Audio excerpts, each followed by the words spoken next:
Homework ಟಾರ್ಚರ್ಗೆ ಬಲಿಯಾದ್ಲ ಶಾಲಾ ಬಾಲಕಿ. ರಜೆ ಹಾಕಿದ್ರೆ ಪೇರೆಂಟ್ಸ್ ಟೆನ್ಷನ್, ಶಾಲೆಗೆ ಹೋದ್ರೆ ಟೀಚರ್ ಟಾರ್ಚರ್. ಮನನೊಂದ ಯುವತಿ ಆತ್ಮಹತ್ಯೆಗೆ ಶರಣಾಗಿದ್ದಾರೆ.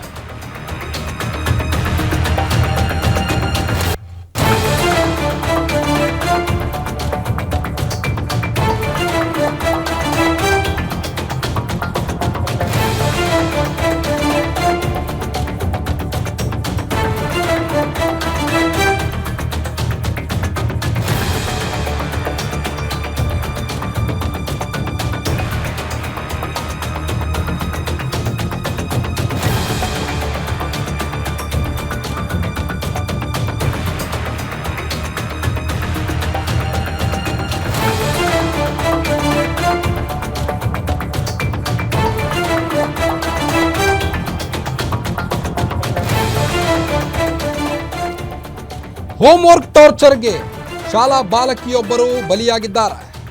ರಜೆ ಹಾಕಿದ್ರೆ ಪೇರೆಂಟ್ಸ್ ಟೆನ್ಷನ್, ಶಾಲೆಗೋದ್ರೆ ಟೀಚರ್ ಟಾರ್ಚರ್. ಹೀಗಾಗಿ ಬಾಲಕಿ ಮನನೊಂದು ಆತ್ಮಹತ್ಯೆಗೆ ಬಲಿಯಾಗಿದ್ದಾರೆ.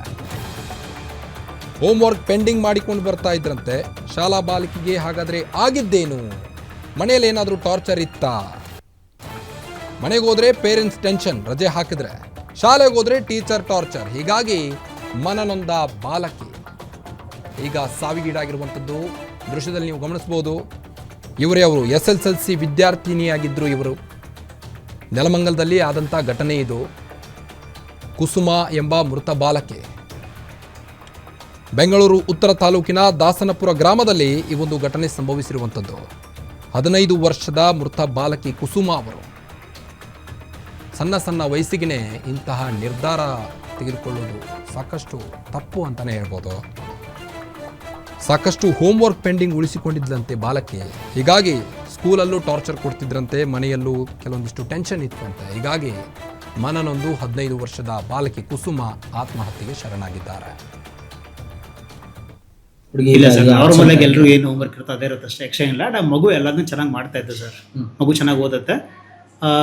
ಲೈಕ್ ಅರೌಂಡ್ 60% ಮಾರ್ಕ್ಸ್ವರೆಗೂ ಶೀ ಟೇಕ್ ಸರ್. ಸೊ ಅಂತ ಅದು ಏನಿಲ್ಲ.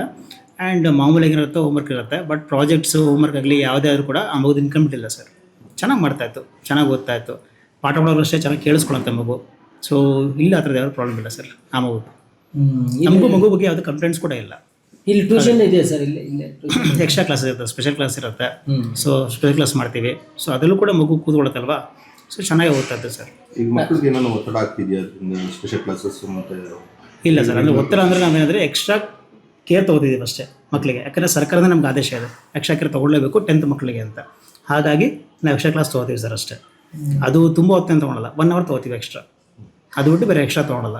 ಅದು ಮಕ್ಕಳಿಗೋಸ್ಕರ, ಯಾಕಂದರೆ ಸರ್ಕಾರ ನಮ್ಗೆ ಹೇಳುತ್ತೆ ತೊಗೊಳ್ಳೇಬೇಕು ಅಂತ. ಹಾಗಾಗಿ ಮಾಡ್ತೀವಿ ಅಷ್ಟೇ. ಅದು ಬಿಟ್ಟು ನಾವು ಪ್ರೆಷರ್ ಹಾಕಿ ಮಾರ್ಕ್ಸ್ ಬರಲೇಬೇಕು, ಪಾಸ್ ಆಗಲೇಬೇಕು ಅಂತ ನಾವು ಮಾಡೋಕ್ಕಾಗಲ್ಲ.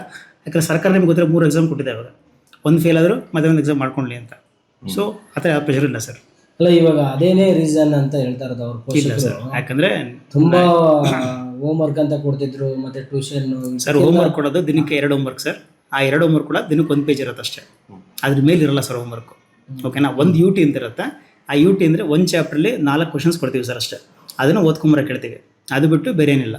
ಸೊ 2 ಪೇಜ್ ಹೋಮ್ವರ್ಕ್ ಇರುತ್ತೆ, 3 ಪೇಜು ಅಥವಾ 2 ಪೇಜ್ದು ಓದ್ಕೊಂಬರಕ್ಕೆ ಹೇಳ್ತೀವಿ ಅಷ್ಟೇ. ಅದ್ರ ಮೇಲೆ ಇಲ್ಲ ಸರ್.